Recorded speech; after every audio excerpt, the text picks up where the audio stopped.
Hello students, how are you all?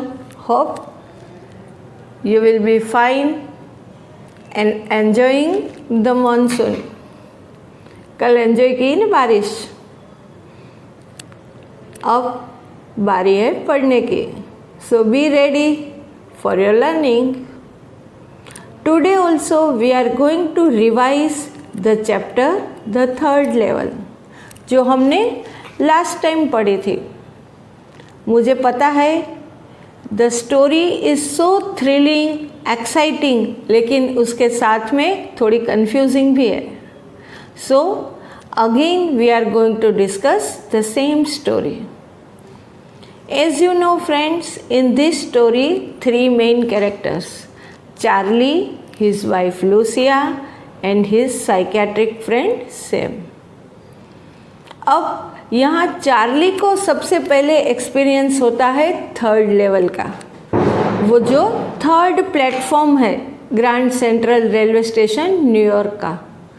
तो जब वो वहाँ पे पहुँचता है तब उनको पता चलता है कि ये तो पूरा वो भूतकाल में आ गया है, जैसे टाइम मशीन के अंदर वो घुस गया है और टाइम मशीन उसको पास्ट में लेके गया है.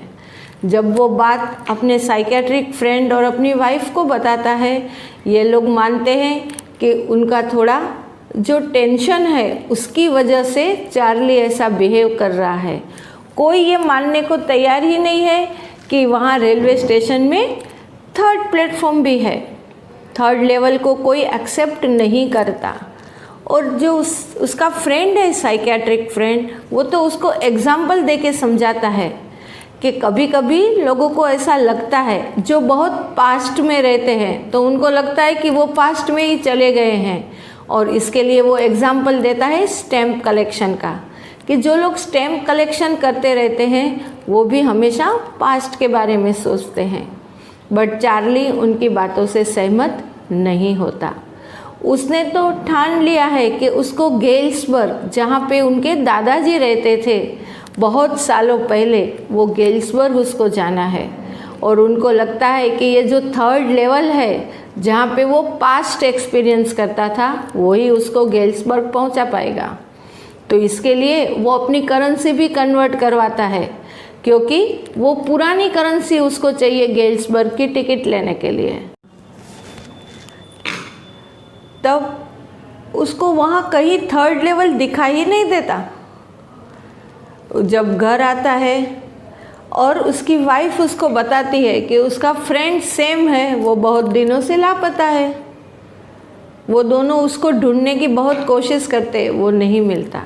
और एक दिन अचानक जब चार्ली अपना स्टैम्प कलेक्शन देख रहा होता है, वहाँ उनको एक लेटर मिलता है सैम के द्वारा लिखा हुआ. और यही पूरे लेसन का ट्विस्ट है.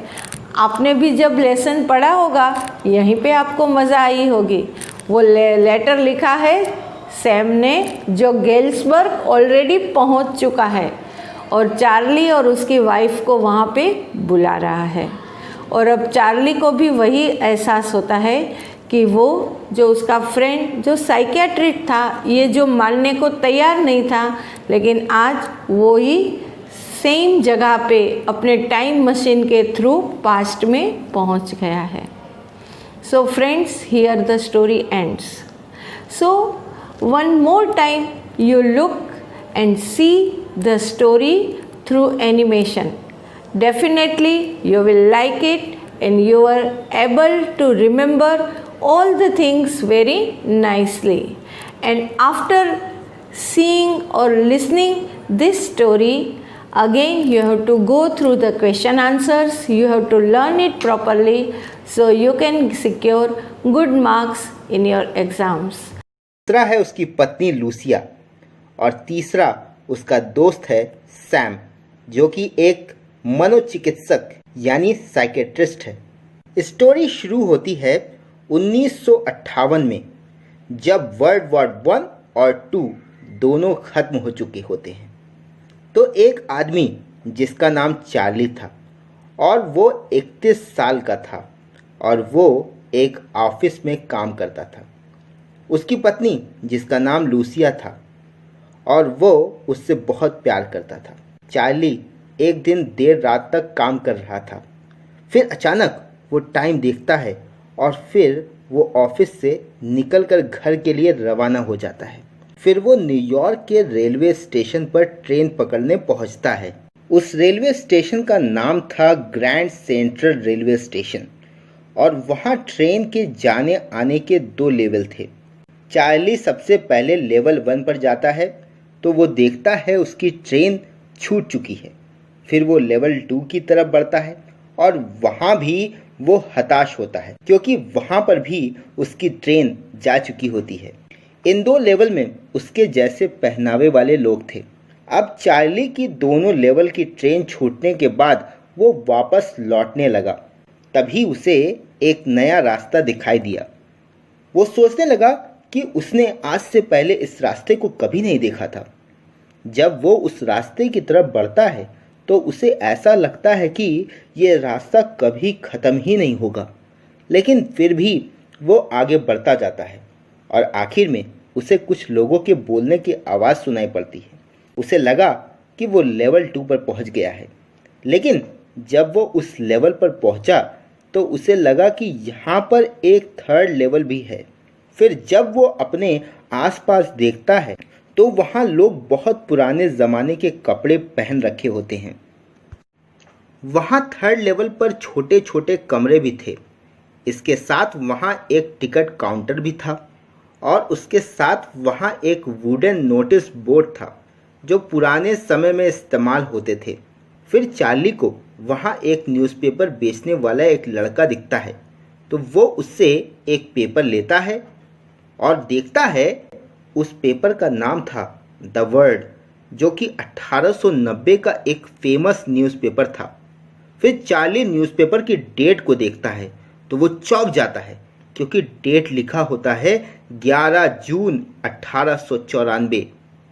अब चार्ली समझ जाता है कि उसने समय यात्रा करके समय से पीछे आकर वो पुराने ज़माने में आ गया है। फिर चार्ली टिकट काउंटर पर जाकर गेल्सबर्ग नाम की जगह के लिए टिकट खरीदता है, लेकिन जब वो पैसे देता है तो टिकट काउंटर वाला कहता है कि तुम मुझे फर्जी नोट देते हो, मैं अभी तुम्हें पुलिस के हवाले कर देता हूँ।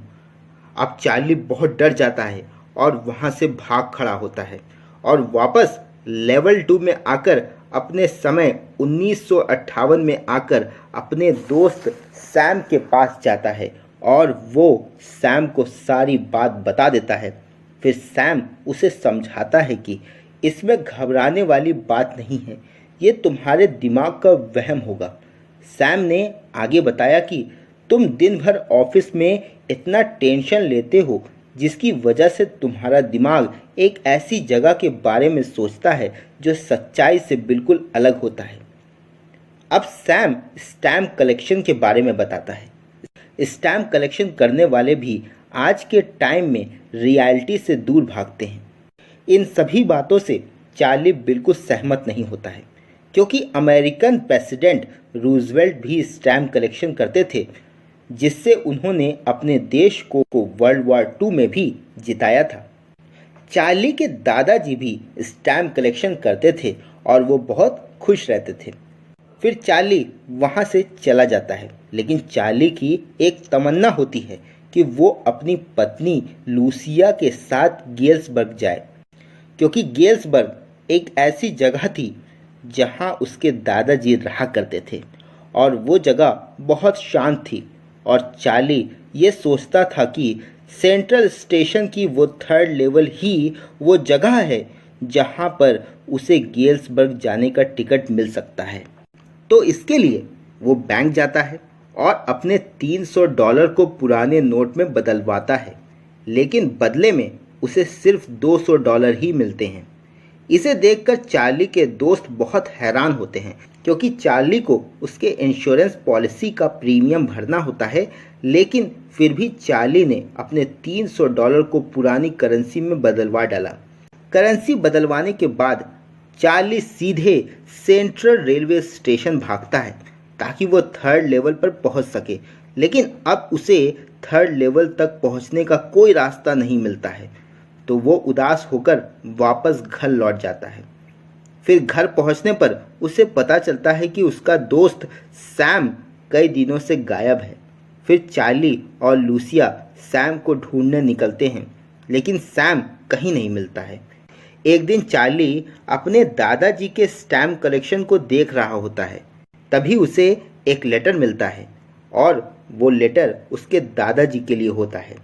अब चार्ली उस लेटर को खोलता है तो उसमें लिखा होता है सैम गेल्सबर्ग पहुंच चुका है और सैम चार्ली और लूसिया को भी गेल्सबर्ग में इनवाइट कर रहा है।